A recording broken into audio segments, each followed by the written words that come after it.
안녕하세요. 이직저직 취업학교의 신재입니다. 오늘은 청년 취업 마스터 과정 세 번째 시간입니다. 대표 업종과 기업 이해하기라는 주제로 오늘 강의를 하겠습니다. 먼저 우리가 왜 업종 또는 산업에 대한 이해를 하고 하면서 취업 준비를 해야 하는지 그 이유를 한번 살펴보겠습니다. 음, 지원할 기업을 찾기 쉬워진다. 우리가 여러분들이 보통 이제 4학년이 돼서 이제 취업 계획을 세울 때 직무를 먼저 정하죠. 마케팅, 개발, 생산 관리. 직무까지는 그럭저럭 여러분들 잘 이렇게 고민해서 정합니다. 그리고 또 그 다음에 바로 여러분들이 뭘 하냐? 기업을 찾아요, 그냥. 나는 삼성전자에 지원하겠다. 현대기아차에 지원하겠다. 롯데정보통신에 지원하겠다. 이렇게. 근데 여러분들은 보통 기업은 아직 회사를 잘 모르잖아요. 취업준비생분들 또 학생들은. 그래서 주로 기업을 바로 직무를 정하고 기업을 선택을 해버리면, 골라버리면 그 업종에 주로 1, 2위 업종, 그 1, 2위 기업들, 그리고 또 광고, 보통 홍보를 많이 하는 그런 기업들 위주로 취업 전략을 짜게 돼요. 근데 사실은 대부분의 업종이 3위, 4위, 5위 또 그죠? 그 밑으로 또 중견기업에서 중소기업까지 다 이렇게 어, 위아래 다양한 같은 업종의 규모의 회사들이 있죠. 그래서 여러분들이 업종을 정하면 내가 일지망으로 이제 1순위로 지원할 업종, 화장품, 아니면 아까 자동차, 금속 철강, 아니 방송 미디어 이렇게 업종을 정하면은 그 업종 안에서 기업을 찾으면은 쭉 이제 기업들 리스트가 찾기가 쉬우니까 지원할 기업을 찾기가 쉬워진다는 이제 이야기입니다. 그래서 무턱대고 그냥 바로 기업을 위주로 이렇게 선정을 하다 보면은 내가 놓치는 회사가 있다. 그래서 업종과 산업을 정해라. 그죠? 그래서 직무를 정하고 나면 내가 어떤 업종에서 그 일을 할지 여러분들이 이제 결정을 하고 그 안에서 이제 기업을 찾으면 되겠죠? 아니면 여러분들이 기업을 정했으면 그 기업이 어떤 업종, 어떤 산업군에 있는지를 살펴보고 역으로 다시 거기서 리스트를 추가할 수도 있고요. 자, 두 번째는 산업이나 업종이 결정이 되면 그 특정 산업의 특성이 있습니다. 그래서 물론 기업마다 회사마다 연봉은 다르지만 대략적인 업종 평균 연봉이라는 게 있어요. 그거는 그 산업, 그 비즈니스, 그 사업의 특성이 갖고 있는 기본적인 이제 시장 규모와 또 그에 따른 영업 이익률이 어느 정도 따라갑니다. 그래서 사실은 A라는 업종이 있어요. 거기는 평균 연봉이 예를 들어 신입사원이라고 칠게요. 신입사원 평균 연봉이 5천만 원이야. 예, 예. 또 B라는 업종이 있어요. B라는 업종은 신입사원 평균 연봉이 3,500만 원밖에 안 돼. 예. 그러면 이 A라는 A 업종에서 1위 가장 시장 점유율이 높은 매출이 큰 1위 업체와 또 B라는 업종의 1위 업체가 우리가 실제적인 그 업체의 신입사원 연봉을 모른다고 하더라도 이쪽이 훨씬 더 클 가능성이 높아요. 똑같은 12 업체를 봐도 마찬가지일 겁니다. 예. 왜냐 아까 얘기했지만 업종 어떤 산업 그에 따른 평균 연봉이라는 거는 그 산업의 특성, 그 산업의 비즈니스 사업의 특성을 따라갈 수밖에 없기 때문에 아무래도 특정 기업의 연봉까지 모르더라도 대략 내가 그죠? 예. 그래서 그런 업종의 한계라는 게 있습니다. 그래서 여러분들이 그런 것들을 특성을 파악하고 취업 전략을 짜는 게 좋겠죠. 예. 조직 문화, 단순히 연봉만 그걸 알 수 있는 게 아니고 조직 문화도 또 A라는 업종과 B라는 업종, 예를 들어 여기 금속 철강이라고 할까? 금속 철강, 건설. 대표적으로 제가 뒤에서도 또 이야기하겠지만 되게 보수적이고 좀 이렇게 센 느낌 나죠. 실제로도 그런 쪽은 남성 일단 종업원 비율도 높고 조직 문화가 옛날로 치면 이제 막걸리 같은 술로 비유하자면 그런 문화. B는 예를 들어 IT 업종이다. 확실히 달라요. 예, 가보시면은 여러분들이 IT 업종이나 뭐 제조도 이제 첨단 쪽보다는 좀 더 스케일이 크고 무거운 그런 쪽은 조직 문화, 회사마다 또 차이가 있지만 좀 다릅니다. 그래서 IT 쪽이 어쨌든 훨씬 더 소프트할 수밖에 없어요. 여직원 비율도 일반 제조업보다는 좀 뭐 사무직군으로 기준을 했을 때 IT 쪽이 훨씬 더 많고 그런 것들이 업종 특성에 따라서 어느 정도 결정이 되기 때문에 여러분들이 자신의 흥미나 적성 또 기업 가치관 성향에 잘 맞는 업종을 고르는 것도 중요하다 얘기할 수 있고요. 마지막으로 나중에 이건 여러분들이 이제 어떻게 보면 되게 중요해. 꼭 많이 놓치는 것들. 우리 청년 여러분들 많이 놓치는 거. 여러분들 신입사원으로 회사 이제 합격하기도 이제 급급하니까 되게 뭐 나중에 사실 뭐 5년, 10년, 15년 뒤 경력까지 생각하고 업종이나 회사를 정하기 어렵겠죠. 어쨌든 여러분들이 이제 직무가 정해지면 그쪽 경력자가 되잖아요. 근데 문제는 내가 똑같은 마케팅을 하더라도 식품회사 마케팅 경력 10년 차랑 또 뭐 IT 쪽 마케팅, 이동통신 쪽에서 마케팅 10년 차. 나중에 이직을 하더라도 다른 대우를 받을 수밖에 없습니다. 또 이제 업종이 따라가는 거예요. 예. 식품 쪽 마케팅 전문가, 이동통신 마케팅 전문가. 그냥 마케팅 전문가로 이렇게 회사에서 경력자를 그렇게 무조건 직무 단위로만 평가하고 또 선발하지 않기 때문에 가능한 자기네와 같은 유사한 업종에서 마케팅을 한 사람을 당연히 더 쳐주겠죠. 아니면 자기네보다 더 마케팅 그런 뭐 전략이라든지 여러 가지 스킬들, 역량이 뛰어난 뭐 업종이라고 하면은 그 이종 다른 업종에서도 스카웃을 하는 경우도 있긴 합니다. 예, 어쨌든 그래서 여러분들이 처음에 내가 똑같이 뭐 아니면 뭐 공대생들, 예, 특히나 기계공학과, 뭐 전자공학과 갈 수 있는 회사 되게 많죠. 뭐 자동차 회사도 가능하고 전자회사, 뭐 전기 관련된 회사 뭐 다 이렇게 갈 데가 많은데 한 번 내가 업종을 정하면 그게 평생, 여러분들 평생 이제 따라간다. 업종 자체를 바꾸는 것도 쉽지 않기 때문에 신중하게. 예. 특히나 이건 취업이 잘 되는 학생들도 마찬가지입니다. 여기저기서 러브콜을 많이 받는 전공자라고 하더라도 업종을 잘못 택하면은 똑같이 나랑 뭐 스펙도 거의 비슷한 친구, 같은 과 친구인데 나중에 예, 대우가 굉장히 달라질 수도 있다. 꼭 명심하세요. 예, 오늘 이제 가장 중요한 이제 대표 업종을 제가 여기 좀 담아왔습니다. 뭐 지금 여기 몇 개가 있나? 하나, 둘, 셋, 넷, 하나, 둘, 셋, 다. 뭐 20개 대표 업종이 있는데 이건 사실 뭐 딱 이게 제가 모든 업종 국내 어떤 산업의 모든 업종을 지금 다 가지고 온 건 아니고요. 그래서 주로 취업할 때 여러분들이 이제 결정하게 되는 대표 업종입니다. 이거는 뭐 이제 나라에서 정하는 또 이렇게 직업 분류 그 산업 분류가 있거든요. 그 기준에 또 이제 좀 따라서 다를 수도 있고 뭐 또 예를 들어 취업 사이트 있죠. 뭐 취업 포탈 뭐 사람인이라든지 인크루트 뭐 잡쿠리아 이런 데서는 또 자기들의 어떤 기준이 있기 때문에 뭐 절대 기준은 아닙니다. 자, 한번 볼까요? 이 중에서 여러분들이 잘 아는 업종 주로 또 호감을 많이 갖고 있는 업종이 있고 또 그렇지 않은 업종도 있을 수 있습니다. 예. 어쨌든 예, 지금 제일 왼쪽 첫 번째 보면은 전기, 전자, 반도체, 자동차 이 세 업종의 어떤 특징이 있죠. 제가 좀 비슷한 유사성 있는 자, 예, 글로벌 기업이 많은 업종입니다. 그러니까 글로벌 기업이 많다면 결국에 수출 비중이 높은 수출을 많이 하는 회사들 예, 그런 회사 우리가 글로벌 기업이라고 하죠.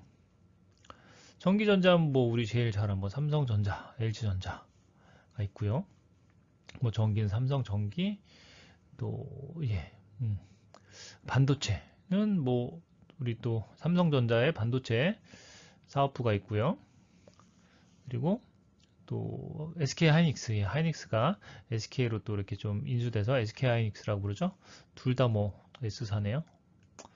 예, 뭐 서울 반도체라고는 중견 기업도 있습니다. 뭐 자동차는 뭐 여러분들 제일 잘 아는 현대, 기아차 그룹, 그리고 뭐 GM 대우, 그리고 뭐 르노 삼성, 뭐 쌍용. 지금 사실 현대 기아차 그룹을 빼면은 참 뭐 이렇게 좀 분위기들이 썩 좋지는 않죠. 뭐 시장 점유율 자체도 뭐 비교 거의 안 될 정도고. 예, 아무튼 그래서 지금 보면 이쪽이 또 채용도 많이 합니다. 뭐 당연히 이제 회사가 클수록 그 업종 자체 전체 시장 규모가 큰 업종일수록 회사들도 많고 채용도 많이 하겠죠.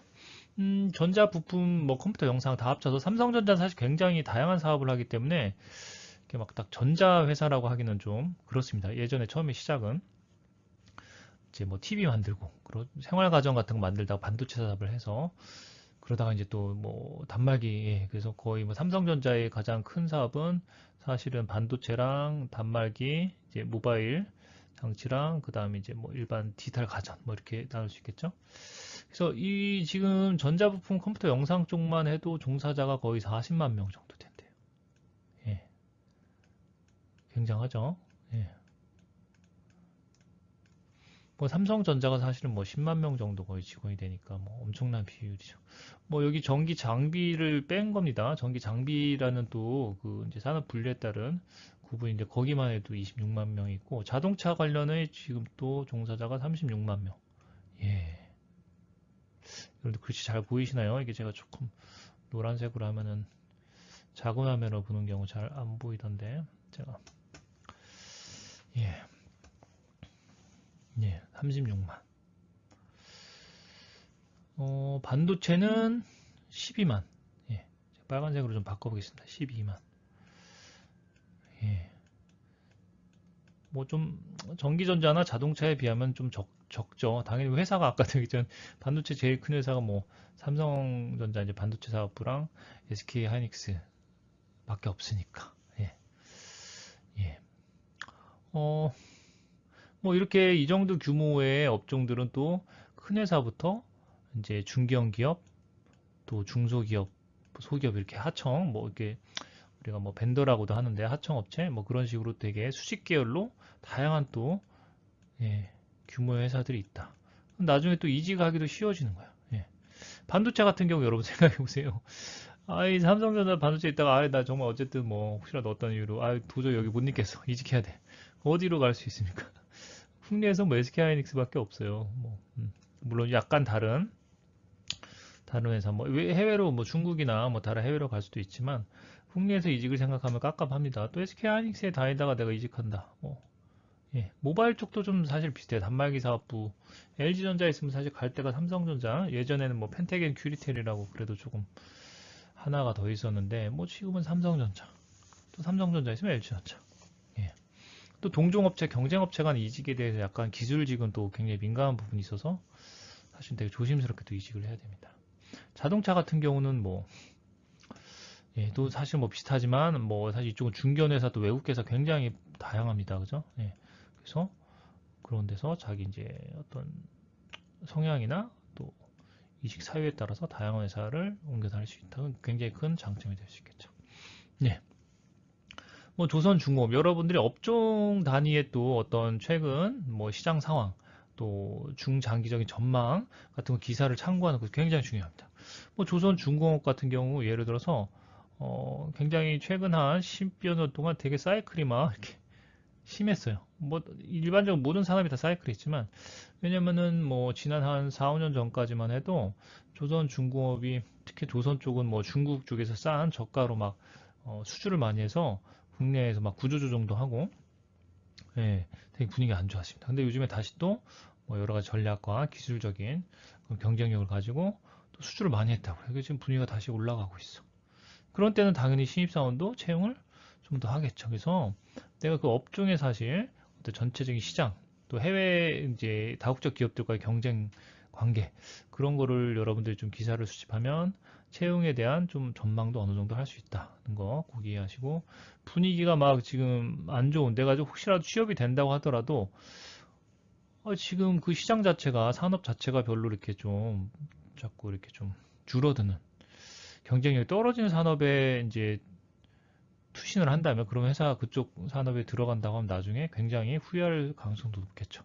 왜냐면 제가 앞서 얘기했듯이 이직을 하게 되면 대부분 같은 동종 업종 내에서 동종 업계에서 이직을 하니까 뭐 업계 자체가 업종 자체가 지금 전망이 안 좋은데 뭐 이직해봤자 그죠? 얼마나 좋은 회사 더 전망 좋은 회사를 찾을 수 있겠습니까? 그래서 이런 이제 업종의 또 중장기적인 전망 그런 대외적인 경쟁력을 아는 것도 중요하다고 말씀드리겠고요. 뭐 금속 철강 아까 잠깐 얘기했던 전통적으로 우리나라 이제 자동차나 뭐 그런 쪽 사업과 더불어서 같이 금속 철강 굉장히 이제 제조업 중에서는 사실 크게 기여를 많이 하고 성장을 했던 적이 있는 예, 그런 산업이라고 하십니다. 뭐 대표적으로 이제 포스코 있죠. 뭐 세아제강, 뭐 동국제강, 예, 그런 뭐 철강, 또 기타 비금속 관련된 회사들. 자, 석유화학, 화학과 석유화학. 이쪽은 또 뭐 어떤 회사 있을까요? LG화학, LG화학이 사실 옛날 LG 석유화학이랑 합병됐습니다. 한 10여 년 전에. 그리고 뭐 이제 정유 관련된 그 정밀화학. 사실 삼성 계열사에도 있었는데 또 한화 쪽에 또 매각을 해서 한화 쪽이 지금은 그쪽 그 석유화학 화학 계열 또 사업을 많이 하죠. 뭐 한화 자체가 또 화약으로 많이 성장한 거죠. 한화가 한국 화약의 원래 약자일걸요? 예, 그래서 한화라고 하는 이름 자체도 어쨌든 화학 계열 주력으로 이렇게 시작된 회사입니다. 그리고 정보통신 이쪽은 원래는 IT라고 불렀는데 또 특징이 IT 업종, 인포메이션 테크놀로지 이렇게 불렀는데 지금 ICT라고 또 부릅니다. 최근에는 거기 이제 이동통신 사업이 워낙에 커가지고 이제 그것까지 합쳐서 ICT 산업. 뭐 이쪽은 이제 대표적으로 뭐 삼성 SDS, 뭐 LG CNS 또 이동통신사는 여러분 다 알죠? 3사들이 있고 그래서 주로 이제 어떤 기업 간의 정보 시스템 같은 걸 구축해주는 사업이랑 이제 뭐 외국계는 또 한국 IBM, 뭐 HP, 한국 HP, 뭐 한국 오라클, 여러분들이 뭐 마이크로소프트, 한국 마이크로소프트도 있고요. 그런 다양한 회사. 뭐 구글도 굳이 치면은 뭐 정보통신 쪽으로 좀 넣을 수도 있겠죠. 그래서 어쨌든 이쪽은 뭐 제조업체보다는 우리나라에서 그렇게 규모가 크지는 않은데 사실은 산업 규모로 치면 좀 그래도 소프트하죠. 주로 이제 인력을 기반으로 한 IT 사업을 하기 때문에 사실 뭐 제조 직접 하드웨어를 만드는 경우는 별로 없으니까 직원이 어쨌든 다 이렇게 좀 고학력, 예, 또 그런 능력이 뛰어난 직원들이 많이 좀 채용이 되죠. 자, 제약 바이오. 이쪽은 여러분들이 이제 주목을 해야 될 또 대표적인 업종이죠. 미래를 봤을 때 또 더욱더 우리나라가 지금 어떤 변화가 일어나고 있습니까? 초고령 사회. 예, 여러분들 인구 변화 굉장히 관심 많이 가져야 돼요. 뭐 4차 산업혁명만 지금 너무 그동안 부각이 되는데 우리나라가 이미 지금 초고령 사회가 이제 곧 시작이 됩니다. 65세 이상 인구가 몇 퍼센트인가요? 17%인가? 20%인가? 예, 그 이상이 되면 이제 초고령 사회라고 합니다. 그래서 당연히 그 고령층이 늘어나면은 의료나 제약 관련된 수요가 늘어날 수밖에 없겠죠. 예. 젊었을 때 여러분 병원 안 가잖아요. 저도 20대 뭐 거의 30대 초반까지는 거의 뭐 병원 뭐 살면서 입원도 거의 해본 적이 없는데 지난 한 예, 지난 한 5년 사이에 굉장히 예, 뭐 입원도 잠깐 해보고 별별 일이 다 있었습니다. 그래서 제약 바이오는 우리나라에서 시장이 성장할 가능성이 가장 높은 이제 사업 중에 하나다. 국내 시장을 얘기하는 거죠. 근데 하나 특징이 있다고 하면 여러분들 잠깐 얘기 좀 제약 쪽. 사실은 이제 제약회사도 이제 국내 순수 기반의 제약회사랑 외국계 회사들이 있는데, 사실 제약이 신약을 하나 개발하는 게 굉장히 어렵습니다. 거의 정말 10년, 20년 동안 정말 뭐 거의 조 단위의 돈을 투자해서 사실은 막 신약을 만들고 그러거든요. 외국계 회사 같은 경우는. 우리나라에서 이렇게 좀 순수 국내 기업이 크게 막 신약을 오랫동안 개발하는 경우는 거의 없다고 봐야 돼요, 사실은. 예. 그래서 주로 복제약, 카피약이라고 하죠. 이제 특허 기간이 만료된 신약이 개발되고 난 몇십 년 동안은 이제 특허가 이제 보장이 되다가 그 기간이 만료되면은 유사한 효과를 낼 수 있는 카피약을 만들 수 있어요. 이제 그런 카피약들을 주로 만들어서 생산해서 이제 파는 그런 제약회사들이 우리나라 국내 회사들은 좀 그런 성향이 많고 외국계 회사들은 당연히 그 라이센스를 갖고 있으니까 국내에서 이제 그 자기들이 단독으로 만들 수 있는 그런 약품들을 팔겠죠. 지금 뭐 코로나 때문에 또 이런 백신 때문에 또 여러 다국적 제약회사들이 많이 부각이 되고 있죠. 뭐 바이오도 사실은 옛날에는 뭐 다 제약으로 이렇게 좀 불렀는데 이제 특히나 생명과학 관련된 그죠? 그런 쪽으로 또 따로 바이오라고 좀 부르죠. 그래서 삼성도 지금 삼성 이제 바이오 로직스인가요? 삼성 계열사가 있고 또 여러분들 뭐 셀트리온 잘 아시죠? 뭐 그쪽에서는 그죠? 예, 중견회사로는 굉장히 독보적인 또 회사가 있습니다. 예. 뭐 금융보험은 제가 뭐 길게 얘기 안 하겠습니다. 여러분들 뭐 가장 또 오랫동안 가장 선호했던 대학생들 특히나 4년제 이상 그 고학력자들이 많이 선호했던 곳이고 또 채용도 많이 했고 또 굉장히 뭐 연봉도 평균 연봉도 높고 근무 환경도 좋고 근데 뭐 금융 보험하면 우리가 이제 보통 은행, 증권, 보험 세 가지를 구분하고요. 사실은 근데 이게 요즘에는 이제 갈수록 비대면 거래가 늘어나고 은행업도 이제 좀 한계에 다다랐어요. 근데 왜냐면 국내 경기 성장과 좀 관계를 많이 갖겠죠. 금융 쪽은.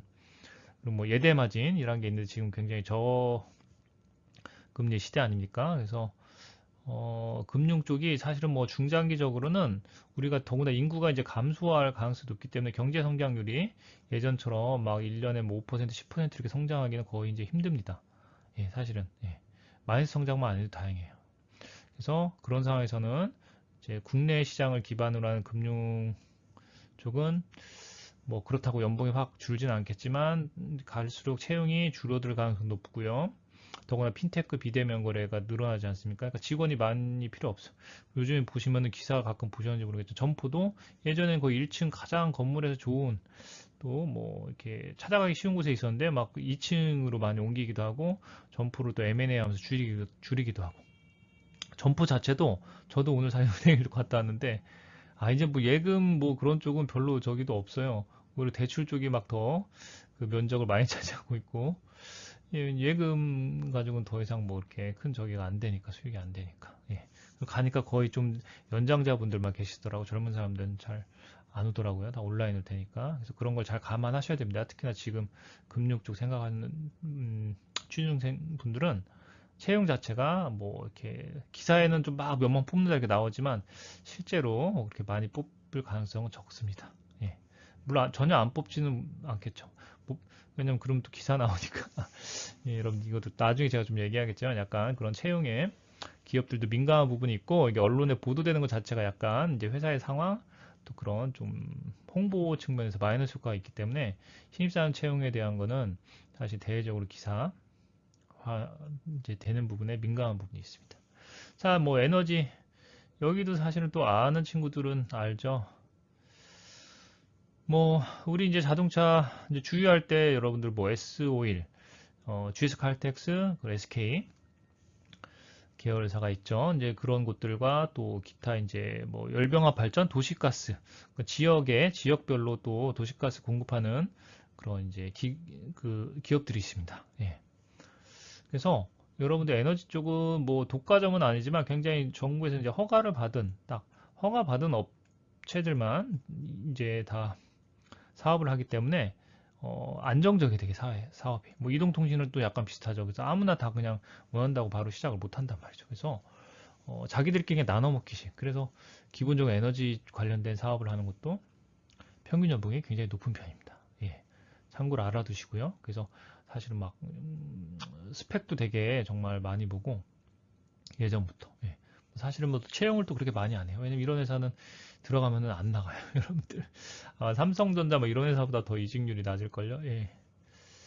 자 건설 예. 뭐 건설 또 평균 연봉이 기본적으로 좀 꽤 높은 편이었는데 이쪽이 또 이제 국내 어떤 아까 얘기한 산업 인구도 줄고 지금 아직 뭐 주택 아파트 계속 뭐 난리도 아니지만 어느 시점에서 이제 국내에선 더 이상 뭐 이렇게 부수고 짓고 할 일이 없을 수도 있어요. 그래서 수출 해외 사업을 많이 하는 건설회사는 괜찮지만 국내 위주의 건설회사는 여러분들 좀 주의해서 중장기적인 측면에서 주의해서 어, 진로를 결정하시는 게 좋습니다. 예, 다음은 섬유재지. 뭐 글쎄요, 이쪽은 아주 우리나라 뭐 70년대 6, 70년대는 우리나라 또 수출 많이 하는 효자 산업이었는데 지금은 뭐 이렇게 좀 예전 같지 않죠. 그래도 혹시라도 뭐 패션 뭐 그런 쪽에 의류 산업에 관심 있는 분들은 뭐 그 안에서도 되게 수익성이 높은 회사는 그래도 뭐 연봉이 괜찮은 회사들이 있습니다. 뭐 예를 들어 뭐 세아 상혁 그런 회사들이 있죠. 예. 그리고 식품 음료. 이건 여러분들이 아마 가장 또 잘 아는 그죠? 가장 친숙한, 익숙한 그런 업종일 거예요. 예, 뭐 CJ 제일제당, CJ 계열의 또 식품 음료 관련된 회사 많고 뭐 풀무원 또 롯데 뭐 롯데 제과라고 해야 되나요? 예, 그래서 어, 식품 음료 쪽 특히나 뭐 여학생들이 또 많이 주로 지원하기도 하고 주로 이제 문과생들이 또 많이 관심을 갖는 영역이죠. 이쪽의 특징이라고 하면은 사실은 평균 연봉이 업종 간의 평균 연봉 비교했을 때 좀 낮은 특성이 좀 확실한 산업 중에 하나입니다. 왜냐? 사실 이유가 있어요. 제가 뭐 앞서 말씀드렸지만 식품, 뭐 음료 이런 쪽 사업이 영업이익률이 높지 않습니다. 이제 고부가가치 사업이 사실 아니에요. 여러분 생각해보세요. 껌 몇 개 팔아서 뭐 1억, 뭐 10억 벌 수 있겠어요, 그죠? 예, 뭐 라면 얼마나 팔아서 그죠? 뭐 100억을 남길 수 있겠습니까? 삼성전자 같은 경우 여러분 뭐 이미 수년 전에 매출 100조에 영업이익 10조, 100-10 클럽에 그 가입을 했죠. 영업이익률 10%면 굉장한 겁니다. 제조업체 평균 영업이익률이 한 2에서 3% 정도거든요. 그래서 한 3, 4%만 돼도 꽤, 그러니까 100원을 팔았을 때, 100원어치 팔았을 때 3, 4원만 남아도 꽤 그냥 그래도 예, 평균은 한다. 그런 이제 이게 제조업체인데 삼성전자 같은 경우 10%, 100조 매출에 10조를 영업이익을 남겼으니까 이미 그죠? 거의 뭐 예, 그죠? 수년 전에 대단한 거죠. 예. 그래서 어쨌든 식품 음료 업체는 좀 여러분들이 이제 잘 아는 회사들도 많고 광고를 많이 하기 때문에 이쪽의 특성이 이제 B2C 아닙니까? 비즈니스 투 커스터머. 그러니까 여러분들은 B2C 업종은 좀 잘 알아요. 왜냐? 내가 직접 고객, 소비자 입장에서 직접 그 회사의 제품과 서비스를 이용하고 또 광고도 많이 하니까. 여러분들이 잘 모르는 곳들은 이제 B2B 업체, 기업 간의 거래. 뭐 그런 게 이쪽 대표적으로 그죠? 아까 뭐 제가 조금씩 얘기하고 지나갔지만. 근데 이런 쪽에 또 알짜배기 회사들이 꽤 있단 말이에요. 그래서 자꾸 내가 친숙한 회사만 업종만 찾으려고 하지 말고 내 전공이나 내 흥미 적성과 혹시라도 관련이 있다고 하면은 B2B 업종을 많이 좀 찾아봐야 돼. 직업 탐색, 직무 탐색, 회사 탐색, 기업 탐색을 많이 하기를 저는 권합니다. 자, 유통 물류. 예. 유통하면 여러분들도 뭐 신세계그룹, 뭐 롯데그룹, 전통적인 뭐 이랜드그룹 있고요. 뭐 물류는 예, 요즘에 워낙 택배 시대라 뭐 또 여러 가지 또 물류 회사를 막 인수하는 경우도 많죠. 뭐 CJ도 지금 CJ 대한통운이 됐죠. 대한통운 인수해서 예. 유통 물류도 또 하나의 특징은 사실은 뭐 죄송하지만 종사자분들 계시다면 영업이익이 그렇게 뭐 높지 않아요. 부가가치가 높은 사업이 아니에요. 사실은요. 예, 뭐 유통 같은 경우 특히나 뭐 이렇게 매출 대비해서 사실은 또 규모가 그렇게 크지 않으니까 규모 대비 매출 액수는 되게 커요. 자기들 직접 제품을 만드는 게 아니고 이제 제조업체로부터 갔다가 물건을 갖고 와서 그걸 소비자한테 팔기 때문에 사실은 예, 제조업체랑 좀 다릅니다. 똑같은 뭐 100억 매출, 1000억 매출, 뭐 1조 매출의 회사라고 하더라도 그죠? 음. 제가 여기 얘기 안 했지만 사실 정보통신 같은 경우 또 영업이익률이 엄청 높거든요. 여기는 거의 게임 회사 이런 데는 영업이익률 40%, 막 NC소프트 뭐 3N 아시죠? 넥슨 이런 데는 막 4, 50%의 영업이익률이 장난. 100억 어치 팔면은 50억이 남는다면 40억, 50억. 그게 아까 얘기했지만 제조업체가 아니기 때문에 원가라는 게 거의 사람 인건비밖에 없어요. 그리고 한 번 히트 치면은 사실 뭐 어, 게임이든 어떤 소프트웨어든 그런 건 다 이제 무형의 사실은 그죠? 전자 디지털화 된 거기 때문에 공급하는데도 요즘에 또 온라인으로 그나마 CD도 필요 없잖아요. 그죠? 공급 유통 자체가 너무 간단해. 비용이 안 들어. 예. 그러니까는 굉장히 영업이익률이 높단 말이죠. 그래서 여러분들이 알아야 될 게 영업이익률은 그 산업의 특성에 따라 또 굉장히 다르다. 그러니까 똑같이 100억을 매출, 뭐 1000억 매출 회사라고 하더라도 전기 전자 쪽에 1000억 매출 회사랑 IT 쪽에 1000억 매출 회사랑 유통 물류 쪽에 1000억 매출 회사 다 사실은 다른 거예요. 그렇게 보면 이제 IT 쪽에서는 사실 똑같은 매출이라고 하면 영업이익률이 훨씬 높기 때문에 훨씬 더 큰 회사로 보시는 게 맞아요. 돈을 훨씬 더 많이 버는데 뭐. 버는 게 중요하잖아요. 매출도 중요하지만 그죠? 규모도 중요하지만 실제로 돈을 얼마 이윤을 남기는지가 제일 중요하니까. 그래서 여러분들이 막 IT 정보통신회사 직원 한 뭐 500명 된다, 매출 한 500억이다 절대 무시하시면 안 돼요. 예. 그냥 일반 제조업체나 뭐 이런 식품 음료 회사 예, 거의 한 3배, 4배 수익을 올리는 경우가 많습니다. IT 쪽은. 자, 숙박 음식점 여기 뭐 이렇게 표현이 좀 이렇게 돼 있지만 여러분들 뭐 또 한화 계열, 롯데 계열 이런 쪽에 뭐 호텔 사업, 리조트 사업 하는 곳들 있죠? 뭐 이쪽도 또 평균 연봉이 또 낮은 대표적인 뭐 평균이거나 평균보다 좀 못 미치는 그런 업종에 왜냐 돈 벌기 힘들잖아요. 여러분들 호텔 숙박업해서 되게 보기에는 드라마 같은 데 나오거나 여러분들이 뭐 고객 입장에서 갈 때는 되게 화려하고 좋아 보이지만 거기 계신 분들 엄청 고생해요. 뭐 여러분들 손님들 서비스업이 얼마나 힘듭니까? 별 다양한 유형의 고객들한테 다 그냥 항상 미소 지으면서 그죠? 뭐 또 예, 수건 하나도 뭐 수건 하나에서 뭐 이렇게 묻어 있으면 막 난리 나잖아요. 뭐 집에서는 안 그러잖아요. 제가 예전에 또 뭐 어떤 뭐 유명한 연예인 분이 막 뭐 경주에 있는 어떤 뭐 호텔에 막 전화해서 예, 이런 일이 있었어요. 뭐 자기가 뭐 블로그에서 뭘 봤는데 어느 스위트룸 뭐 그런 걸 봤는데 전망이 되게 좋아 보니까 그 방을 찾아달래요. 근데 그 블로그가 뭔지도 정확히 안 알려줘. 그러면서 막 또 자기가 내가 누구누구 연예인 누구누구 뭐 예, 근데 뭐 나중에는 막 그런 예, 그냥 죄송합니다. 저는 오랜만에 제가 좀 여러분들 재밌을 만한 얘기를 했는데 괜히 했네요. 예, 아무튼 그러니까 그 직원분 입장 얼마나 그 스트레스였겠어요. 정확히 뭐 어떤 블로그인지도 모르면서 그 방을 찾아달라고 다짜고짜 자기 연예인이라고 막 큰 소리 치고 예, 황당하겠죠. 음. 네, 미디어 엔터테인먼트 뭐 이건 여기 이제 방송까지 포함하는데 요즘에 뭐 케이블 TV 또 아니면 OTT의 시대죠. 뭐 여러분들 넷플릭스 국내에도 여러 가지 서비스가 있죠. 이쪽도 굉장히 격전의 시대입니다. 그죠? 더 이상 우리가 TV를 잘 안 보잖아요. 다 그냥 온라인 스트리밍으로 보기 때문에, 음, 또 어떻게 보면 이제 그러니까 직접 제조하는 것보다는 유통 파워가 굉장히 세지고 있죠. 플랫폼이라고 우리는 보통 표현하죠. 그래서 이쪽도 굉장히 좀, 예, 경쟁 구도가 치열하고, 경쟁이 치열하면 사실 수익성은 높기가 어려워. 그러니까 또 아마 평균 연봉이 높기는 어렵겠죠. 예, 또 뭐 하나 대박 치면 BTS처럼 기획사 같은 경우 대박 날 수도 있지만 사실은 또 여러 이제 예,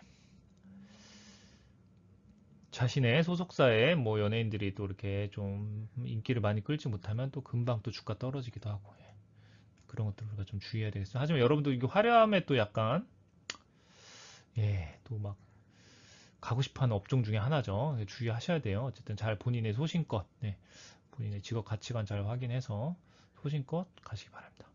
교육 서비스 예, 뭐 오늘 시간이 지금 대표 업종 얘기하면서 길어지는데 이거 어쩔 수 없죠. 여러분 이 정도로 이렇게 그냥 정말 20개 되는 업종에 대해서 그래도 간략하게 아마 설명하는 강의 여러분 유튜브 이렇게 많지는 않을걸요. 예, 뭐 자세한 거는 또 산업별로 또 전문 유튜버 분들이 뭐 만든 영상도 있으니까 그걸 보시고요. 교육 서비스 자, 뭐 예를 들어 뭐 대교 뭐 웅진 예전에 웅진도 그런 사업했죠. 뭐, 근데 뭐 우리나라 사교육 시장은 뭐 경기에 관계없이 항상 시장이 뭐 유지된다 이런 예, 사교육 불패 뭐 이런 게 있지만 뭐 메가스터디 근데 중요한 게 하나 있어 우리가 뭐 그러긴 한데 빚을 져서라도 자식 공부를 해서는 돈을 쓰는 게 우리나라 특징 아닙니까? 지금 제가 아까 뭐라고 그랬죠? 초고령화 사회 이제 지금 곧 시작된다고 그랬죠. 65세 이상 고령층만 유일하게 계속 증가해요. 인구는 이제 곧 정점을 찍고 인구 아마 감소 이미 시작됐던가 그럴걸요. 여러분 기사 한번 찾아보세요. 원래는 2025년 정도로 예상했는데 자꾸 당겨지고 있어. 출산율이 낮아지면서. 문제는 65세 미만은 대부분 다 이제 줄어요. 0세부터 특히나 20세 이상 뭐 30세 아동 청소년들은 급속하게 줄고 있습니다. 이미 한두 번 급속히 줄다가 조금 정체됐는데 계속 줄고 있어요. 그럼 당연히 시장이 줄어들 수밖에 없죠. 아무리 사교육을 우리나라 많이 시킨다고 해도 학생 수가 주는데 여러분들 교육 관련된 쪽에 지금 직업 생각, 진로 생각하는 분 정말 신중하셔야 돼요. 특히나 사범대 뭐 지금 뭐 교육대 또 이런 뭐 지금은 이제 여러분들 이쪽은 뭐 취준생들이 그쪽 분들은 뭐 일반 회사 가는 게 아니라 이 유튜브를 들을 가능성 적은데 혹시나 동생이나 뭐 그런 아직은 전공 안 정한 친구가 있다면 꼭 예, 교원 채용, 임용 굉장히 줄어들 가능성이 많습니다. 지금 폭탄 돌리기 솔직히 말씀드리면 폭탄 돌리기예요. 이미 줄여야 되는데 쉽게 이제 입학 정원을 줄이지 못하고 계속 그냥 뭐 이제 폭탄 돌리기 뒤로 미루다가 지금 어쨌든 학령 인구가 굉장히 감소하고 있는데 발령시킬 학교가 부족하단 말이죠. 학교를 지금 뭐 이제 자꾸 없애야 되는데 통폐합하고. 예. 뭐 그건 초중고 대학교까지 다 마찬가지예요. 예, 사실은. 그래서 이런 교육 분야 이제 취업하거나 또 투신하려고 하는 분들은 잘 특히나 진로 취업 전략 잘 짜서 이제 입사하시기 바라고요. 뭐 공공은 이제 공기업인데 이건 따로 제가 아마 저희 청년취업 마스터 과정에서 주제에 한번 강의를 따로 이제 할 테니까 넘어가고요. 뭐 의료 쪽도 제약 바이오와 더불어 지금 초고령 사회에 당연히 시장 수요가 늘어날 수 있는 이제 그런 확실한 분야. 뭐 의료는 약간 공공성이 있기 때문에 여러분들 일반 회사 취업은 아니지만 또 뭐 여러분들 아는 병원도 다 원무과, 뭐 행정직, 뭐 인사팀, 뭐 마케팅 그런 쪽 직원을 뽑습니다. 그래서 본인이 소신이 있다고 하면은 의료 쪽에 또 취업을 하는 전략도 뭐 괜찮겠죠. 의료 쪽은 좋은 게 여러분들 여기 취업하면은 정규직으로 들어가면은 뭐 의료비는 굉장히 병원에서 직원들은 약간 좀 할인이 더 있으니까 그런 것도 메리트가 되겠죠. 예, 기타 제가 말씀드린 건 여기 지금 모든 업종, 국내 모든 업종을 말씀드린 건 아니지만 여러분들 각자 자신의 흥미 적성, 그러니까 업종에 대해서 본인 흥미와 관련이 높으면 좋아요. 그죠? 예, 흥미. 화장품 좋아하는 분이 뭐 전자제품 만드는 쪽, 전기 전자업종 가서 얼마나 뭐 자기소개서 뭐 면접 때 얼마나 소신 발언할 수 있겠어요. 그죠? 여러분들 흥미와 또 뭐 적성보다는 이제 직업 가치관. 내가 뭐 연봉 아까 다 조금씩 제가 힌트 드렸지만 연봉이 제일 중요한지 아니면 정말 내가 뭐 조직 문화 뭐 그런 것들 잘 따져서 직업 가치관. 예. 잘 안 써지네요. 이렇게. 제가 마우스가 죄송합니다. 마우스가 옛날 거로 다시 바꿨더니 버튼이 잘 안 돼서 예. 그래서 여러분들 지금 뭐 거의 이 화면만 가지고 제가 엄청 지금 길게 얘기했는데 이건 어쨌든 오늘의 가장 중요한 부분이니까 이렇게 업종의 특성을 이 정도로만 여러분들 알고 이 중에서 한 3개 정도 정하면 되겠죠. 1순위, 2순위, 3순위. 그러니까 업종도 여러분들이 순위를 정해야 돼. 취업 전략 짤 때. 내가 1순위는 전기전자, 2순위는 좀 더 취업 가능성을 봐서 뭐 내 전공 살려서 뭐 정보통신, 3순위는 나는 뭐 이렇게 좀 뭐, 예, 뭐 또 제약 바이오가 좋다고 하니까 제약 바이오 쪽으로 하겠다 이런 식으로 좀 우선순위가 있어야 됩니다. 그러니까 직무도 1순위, 2순위, 3순위 직무 후보, 뭐 아니면 1순위, 2순위 정도로 해야 되고요. 이제 업종도 이제 그렇게 정하고 회사도. 예. 그래서 여러분들 모든 게 다 우선순위가 있어야 돼. 취업 전략을 위해서는 그죠? 직무, 업종, 또 개별 기업 그 업종 안에서 그런 식으로 여러분들이 우선순위를 정해서 여러분들이 시간과 에너지를 투자할 때 좀 분배를 해야 되겠죠. 예. 아시겠죠? 자, 이제 오늘 좀 마무리 뭐 시간이 좀 많이 지나는데 여러분들 그 업종을 보고 또 기업 그 업종 안에 기업들을 볼 때 좀 어느 회사가 좋다 나쁘다 판단할 수 있는 여러 가지 지표가 있습니다. 그래서 그런 것들을 좀 한번 살펴보겠습니다. 자, 가장 여러분들 이제 회사 사실 이제 뭐 다다익선 아니 대대익선 여러분들 큰 회사 할수록 사실 좋아하죠. 우리가 회사가 크다는 거는 이제 매출, 네, 매출 규모 회사에서 이제 상품과 서비스를 판 총액 그 규모가 큰 회사일수록 당연히 기본적으로 회사의 규모, 이제 직원 수도 많아지겠죠, 그죠? 그러니까 매출과 직원 수로 회사의 규모를 좀 파악할 수 있고, 근데 제가 강조한 건 사실 영업이익률이다. 여러분들 여기 좀 함정이 있어요. 매출과 직원 수, 그러니까 무조건 제가 뒤에서 아마 자료 보여드릴 텐데, 직원 수가 많고 매출이 제일 크다고 연봉이 제일 높지 않아요. 그런 회사도 있지만 아닌 회사도 있다. 왜냐면 중요한 건 사실 돈을 얼마나 버느냐, 수익성. 이건 뭐 경영학과 경상계열 나오는 분들은 이미 다 잘 알고 계시지만 수익성 사실 매출이란 규모의 경제도 중요한데 수익이 더 중요하죠. 예, 뭐 매출 1,000억이면 뭐 합니까? 1,000억 해서 제가 아까 영업이익이 뭐 얘기했는데 뭐 30억 벌고 뭐 게임 회사 그런데 하나 대박 치면은 매출 100억에 50억 버는데요. 1,000억에 30억 버는 것보다 10분의 1인데 매출 규모는 돈을 훨씬 더 벌잖아요. 그런 회사는 당연히 연봉 더 많이 줘요. 영업이익률 특히나 20계열이랑 비경상계열 학생들은 이 영업이익률이라는 걸 꼭 잘 알고 그 회사의 정보를 찾아보셔야 되겠죠. 기타 여러 가지가 있는데 뭐 작은 회사 같은 경우는 혹시라도 여기 우리 이제 저희 이직저직 듣는 모든 분들이 다 대기업 가는 거 알 테니까 작은 회사일수록 설립 연도 그래도 똑같은 값이면은 직원 100명인데 지금 5년밖에 안 된 회사보다는 뭐 15년 정도 경영이 됐다고 하면 좀 더 안정적이긴 하겠죠. 뭐 사업 특성. 저는 이걸 또 강조하고 싶어요. 여러분들도 강구하는 거. 여러분들 생각해 보세요. 네이버 같은 회사가 제가 사실 90년대 또 아재 인증하는데 90년대에 그 입사를 이제 회사를 들어갔는데 어, 제 회사에서 사실 시작된 벤처포트라고 하는 제도로 시작된 회사가 네이버예요. 그때 사실 네이버에도 관심 많았는데 너무 작아서 채용 정보도 거의 없었고 네이버 지금은 솔직히 뭐 삼성전자, LG전자 이런 데보다 더 네이버 가고 싶어하는 사람들 많아요. 제가 예전에 또 헤드헌팅 하던 시절에는 오히려 그죠? 뭐 제조업체니까 아무리 삼성, LG도 좋다고 하고 연봉도 많이 주지만 네이버 같은 정말 컨텐츠, 온라인 컨텐츠 그런 사업을 하는 회사는 되게 정말 그 조직 문화가 다르거든요. 그래서 우린 누구나 다 또 네이버 보잖아요.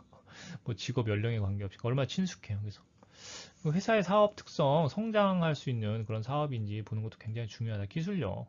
그래서 지금 여러분이 중소기업에 들어가도 그 회사가 정말 10년, 최소 20, 뭐 10년이지만 뭐 20년 정도의 대기업이 될 수도 있어요. 그런 회사라고 하면 여러분들이 나중에 대기업 직원이 되는 거예요. 그러니까 처음부터 대기업 들어가면 제일 좋긴 하겠지만 특히나 여러분들이 좀 더 여러분들 미래를 봐야죠. 뭐 최소 20년, 30년 직장 생활을 할 분들이니까. 그래서 너무 눈 앞만 보지 말고 성장할 수 있는 그런 사업을 하는 회사인지 그걸 보면은 여러분들이 예, 시작은 미약해도 뭐 끝은 창대하리라. 뭐 그런 게 이제 될 수 있다는 거죠. 예.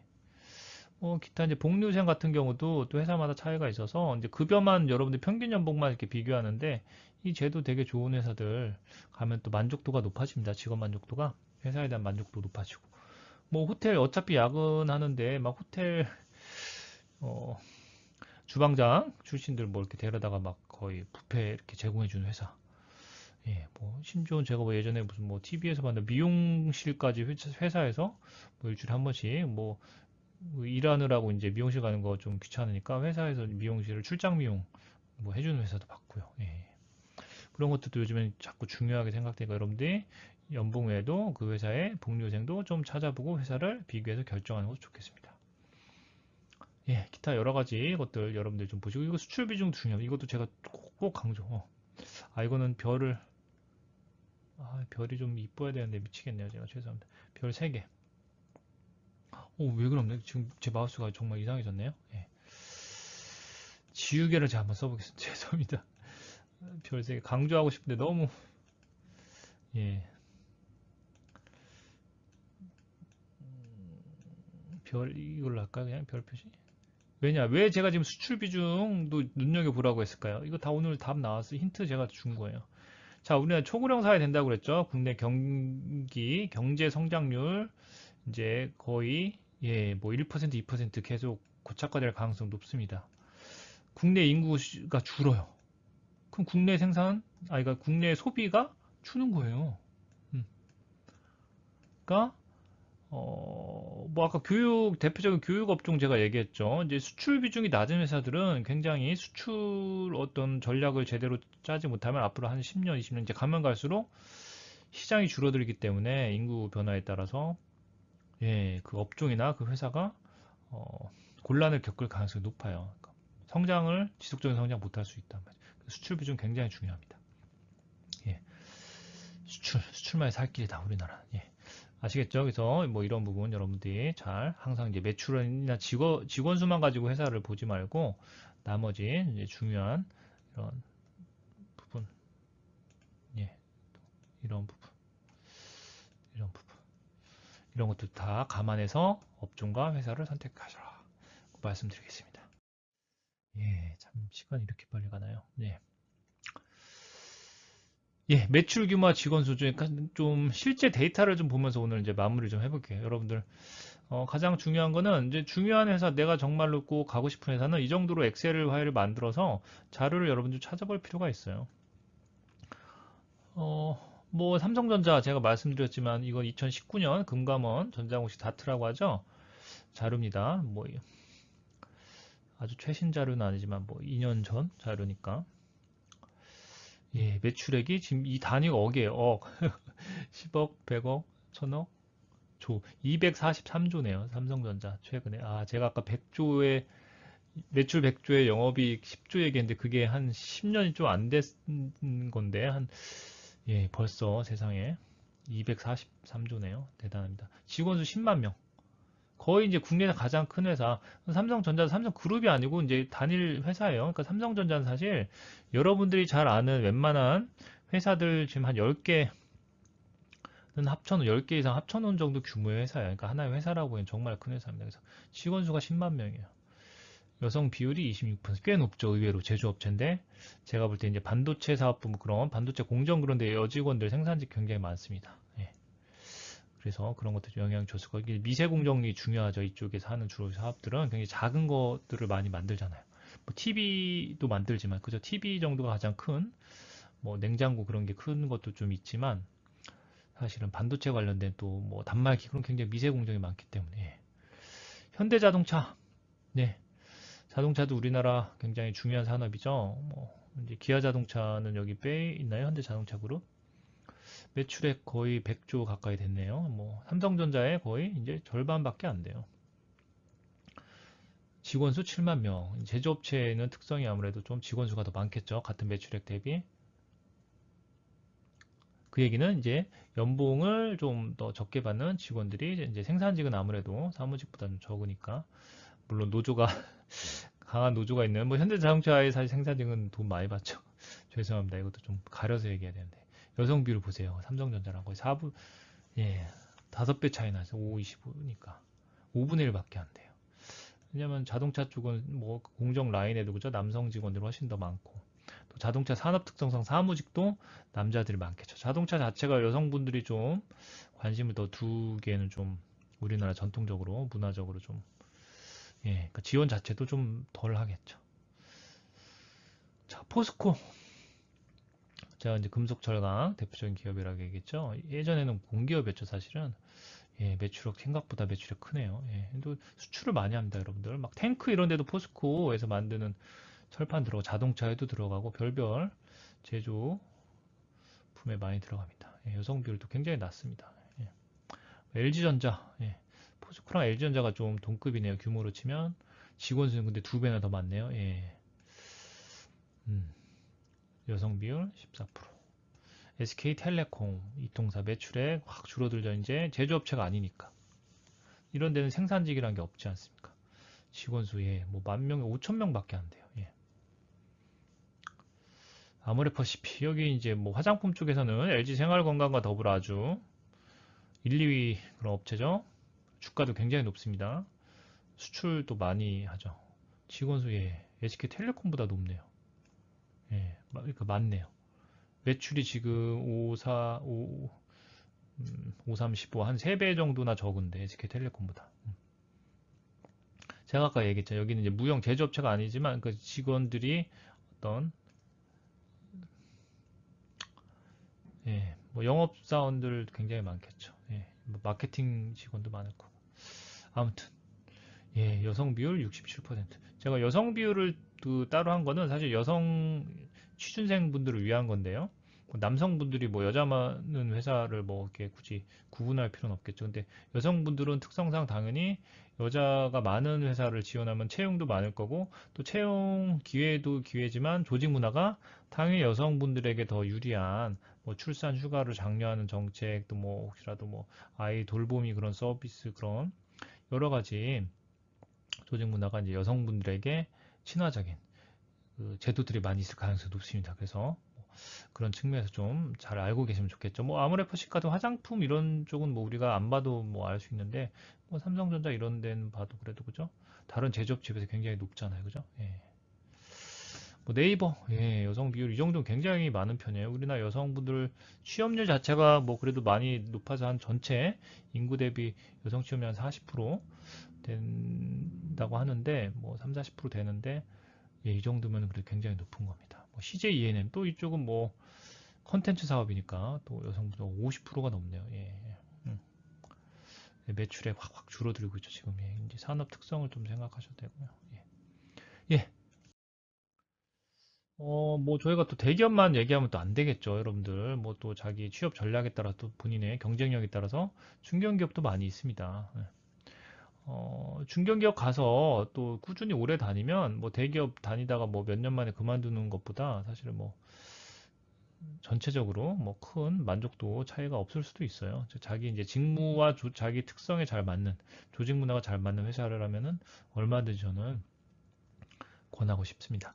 물론 대기업과 중견기업 다 합격했는데 어딜 가나 하면 당연히 일단 대기업을 가시는 게 좋죠.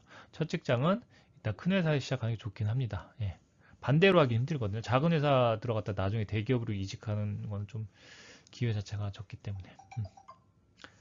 예, 빨리 끝내라고 옆에서 독촉 알림이 나오네요.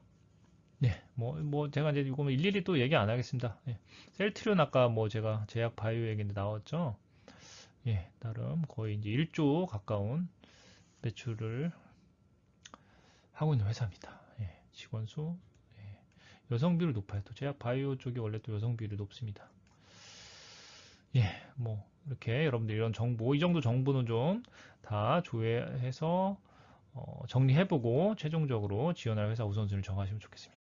자, 제가 아까 잠깐 나왔던 얘기인데 여러분들 기업을 판단할 때 제가 아까 여러분들 분이 흔히 저지른 실수, 직원 수, 매출이나 보통 직원 수로 여러분들이 회사 규모를 판단하고, 직원, 이제 회사가 크면은 연봉도 많이 줄 것이다. 이런 생각을 많이 하죠, 일반적으로. 근데 항상 그런 것은 아니다. 어느 정도 이제 그런 경향성은 있긴 하지만 예외도 많다. 제가 그래서 지금 사실 여기 평균 연봉, 그러니까 직원 전체, 그러니까 임원을 제외한 회사의 이제 신입사원부터 이제 뭐 부장님 정도까지 평균 연봉을 순서대로 소팅을 해본 적이 있어요.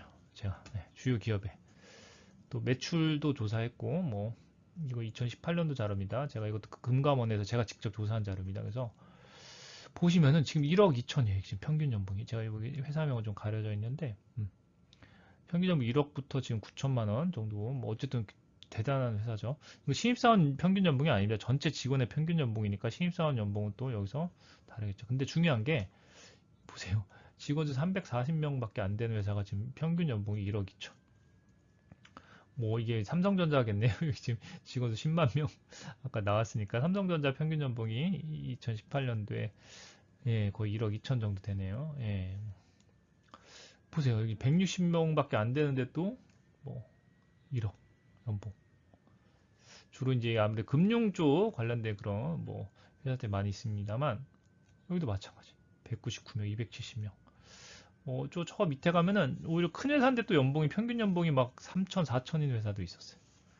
그래서 여러분들이 절대 회사 규모에 따라서 연봉이 비례한다는 생각은 버리고 이제 여러분들이 자꾸 알짜배기 회사를 좀 찾아서 뭐 그런 회사들을 잘 몰라요 사람들이 또뭐 채용 자체를 많이 하진 않겠죠 직원 수가 적으니까 하지만 여러분들이 무조건 이제 큰 회사가 이제 가장 좋은 회사다라는 생각은 버리고 그만큼 그러니까 회사 업종이나 업종 탐색, 지금 이제 기업 탐색을 많이 하면은 그만큼 여러분들이 취업 그 경쟁률이 좀 덜 하면서도 좋은 회사를 찾을 수 있겠죠.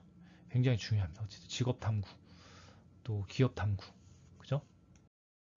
예, 오늘 강의 드디어 끝났네요. 제가 오늘 최대한 빨리 하려고 했는데, 워낙에 주제가 정보를 많이 좀 이야기하면서 진행해야 돼서, 예, 거의 지금 1시간 다 돼가네요. 이거 끝까지 지금 봐주신 분이 계시다면 정말로 제가 절을 하고 싶은데, 예, 뭐 한 1.5배속으로 들으면 그래도 한 40분? 3, 40분은 들을 수 있겠네요. 예, 마지막 생각해 봅시다. 자, 여러분들 오늘 제가 대표 산업, 대표 업종의 특성과 또 기업을 기본적으로 이해하는, 분석하는 주요 지표들을 좀 얘기했습니다. 여러분들은 이제 아무래도 당장에 취업을 해야 되는 게 중요하니까, 현재만 이렇게 주로 생각하기 쉬운데 좀 미래를 생각하셔야 돼요. 여러분들 왜냐면은 최소 20년 단일 직장을 지금 정하는 거니까 뭐 거의 또 오랫동안 다닐 수 있는 분은 뭐 이직을 뭐 좀 한다고 해도 30년 다녀야 될 직장을 정하는 거잖아요. 그래서 미래를 항상 생각해야 돼, 미래. 저도 참 그런 생각을 많이 안 하고 예전에 사회생활에서 참 제 선택과 판단, 나름 신중한 편인데 좀 후회되는 그런 것들이 좀 있었어요. 그죠? 미래.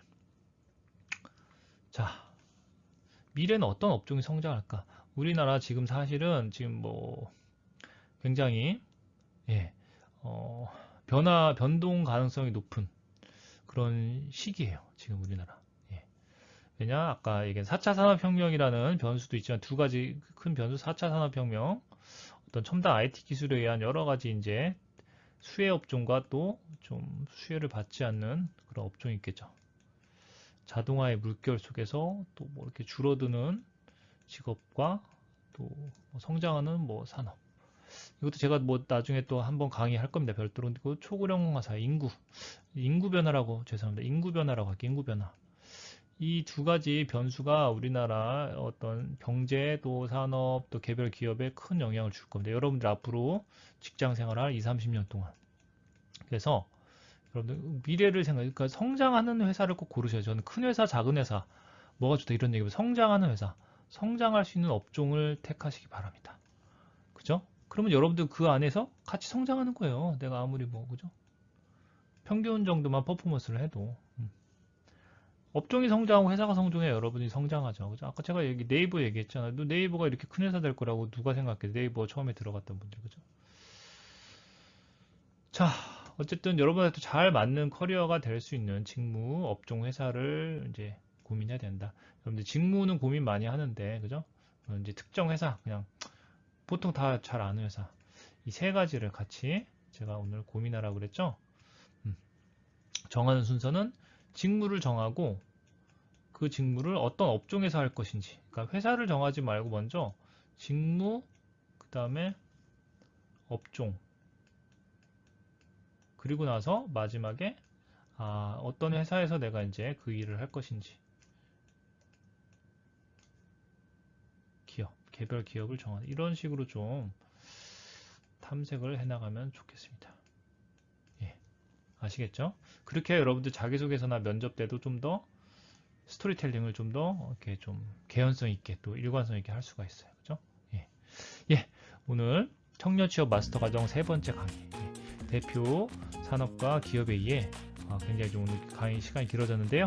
끝까지 들어주신 분들 계시다면 정말 감사드리고요. 앞으로 이제 곧 취업 시즌이 또 시작이 될 텐데 좀 더 여러분들 취업에 도움이 될 수 있는 여러 가지 다양한 주제로 계속 청년 취업 마스터 과정 이어가도록 하겠습니다. 감사합니다.